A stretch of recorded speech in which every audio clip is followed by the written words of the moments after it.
Olá, tudo bem? Faz um bom tempo que eu não gravo um vídeo para flexografia e principalmente através do blog, algumas pessoas me cobraram, né? Por que você não grava vídeo? Por que você não faz vídeo? O problema de fazer vídeo são vários, né? A próprio distanciamento social recente aí com a pandemia, não tem como você ir a campo fazer vídeos aí de máquinas em funcionamento e tudo mais. O outro é que tudo isso tem um custo, né?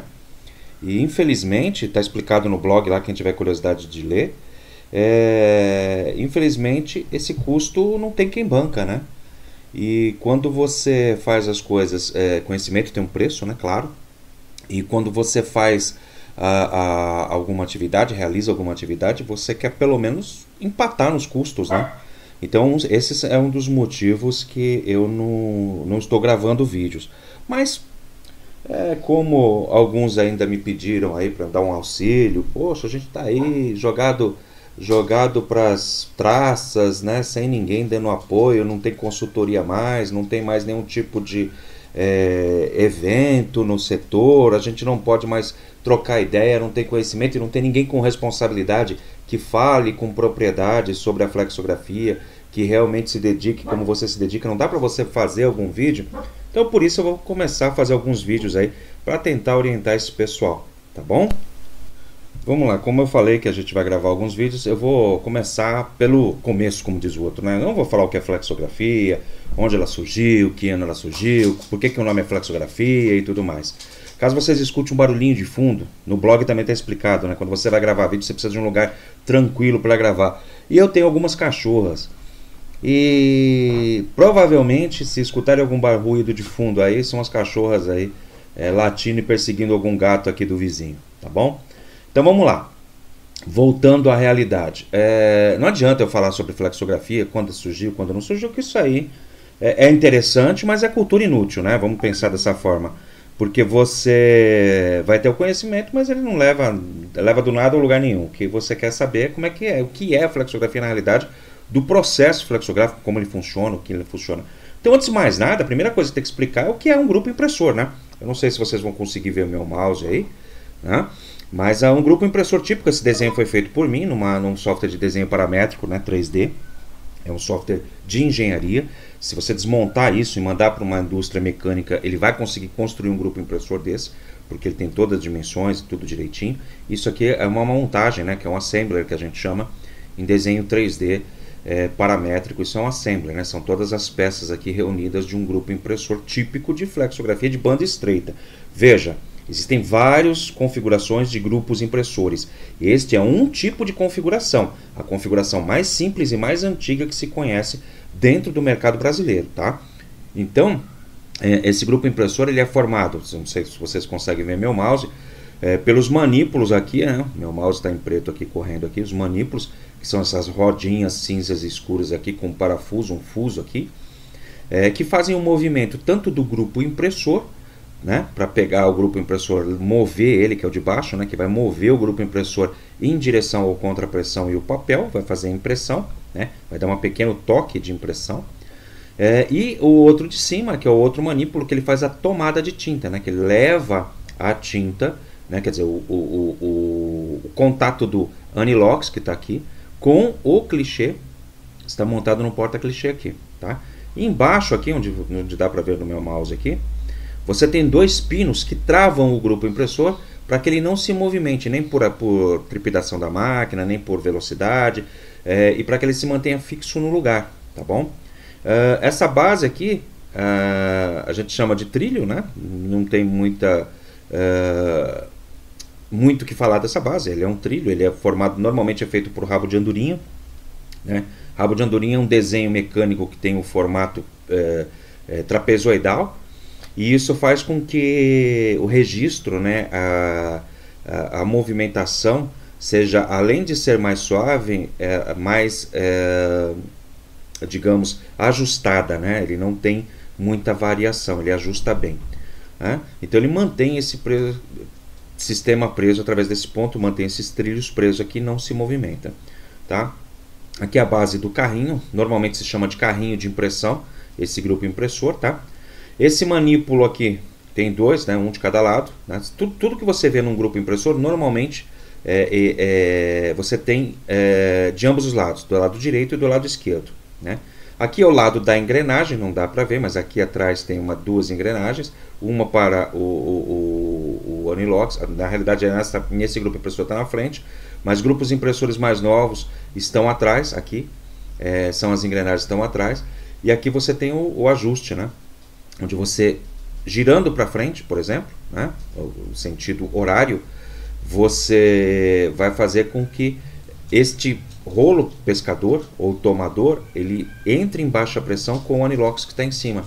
Essa baixa pressão faz com que a tinta que vai estar aqui embaixo num tinteiro que não está nesse desenho seja mantida somente dentro dos alvéolos do Anilox, né? Ele vai criar, vai estrangular essa passagem, vai criar só uma película muito fina de tinta aqui, que é o que a gente precisa para ser transferido para o clichê que está aqui montado com a fita dupla face sobre um cilindro porta-clichê. Então nós temos os manípulos de tomada de tinta. E esse outro manípulo aqui, Robson, que está em cima no mesmo eixo do Anilox. Esse aqui é só para montar, tá? Ele não é excêntrico, né? Ele é cêntrico, ou seja, se você girar ele, não vai alterar a posição, né, desse eixo, ele vai ficar sempre no mesmo lugar. Esse aqui, ele é excêntrico, se você girar, ele vai aproximar mais até a parte de contato, e você continuando a girar, você vai dar pressão.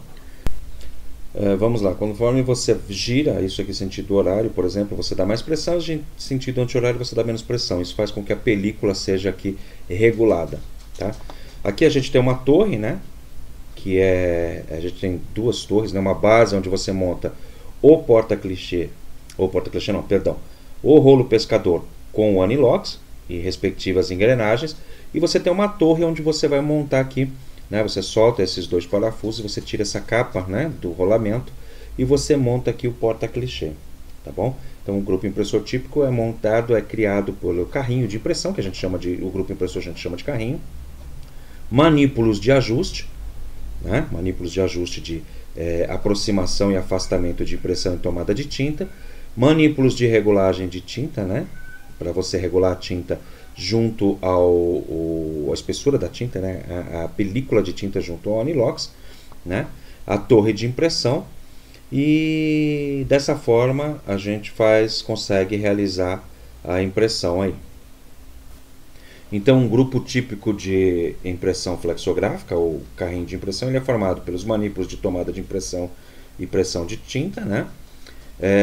Manípulos de regulagem de película de tinta, um rolo pescador, um rolo Anilox, o cilindro porta-clichê, que ele varia de diâmetro conforme a dimensão do trabalho, né? As torres e os blocos de montagem de cilindros e as guias, que são a forma de deslizar este grupo impressor, estas bases, até conseguir a impressão e a tomada de tinta. Basicamente é isso, um grupo impressor é bem simples, né? É relativamente barato se construir isso, né? A construção desse tipo de concepção é muito barato, né? Normalmente os fabricantes fazem essa peça, que são os blocos e as torres, ou de ferro, né? De chapas de aço, de espessura de 1 polegada, ou às vezes até um pouco mais, ou alumínio, tá? Era muito comum existir uma máquina chamada GGS, que fazia essas bases todas de alumínio, né? Inclusive até os carrinhos de alumínio. Normalmente os carrinhos são feitos em aço, né? As bases, os trilhos são feitos em aço, os parafusos, fusos, normalmente em aço, compra-se pronto, engrenagens são fabricadas em aço, os parafusos normalmente do tipo Allen em aço, né? Rolamentos, né? Antigamente usava-se buchas de bronze ou de metal. Hoje é mais caro, né? Você usinar uma bucha, fazer uma bucha e tudo mais, além do desgaste e da constante lubrificação. Hoje a gente usa rolamento, né? Realmente a gente usa rolamento aqui nesse grupo impressor, autocompensadores, que são os rolamentos oscilantes, né? Eles são autocompensadores para não quebrarem, né? Não sofrerem esforços desnecessários axialmente, né?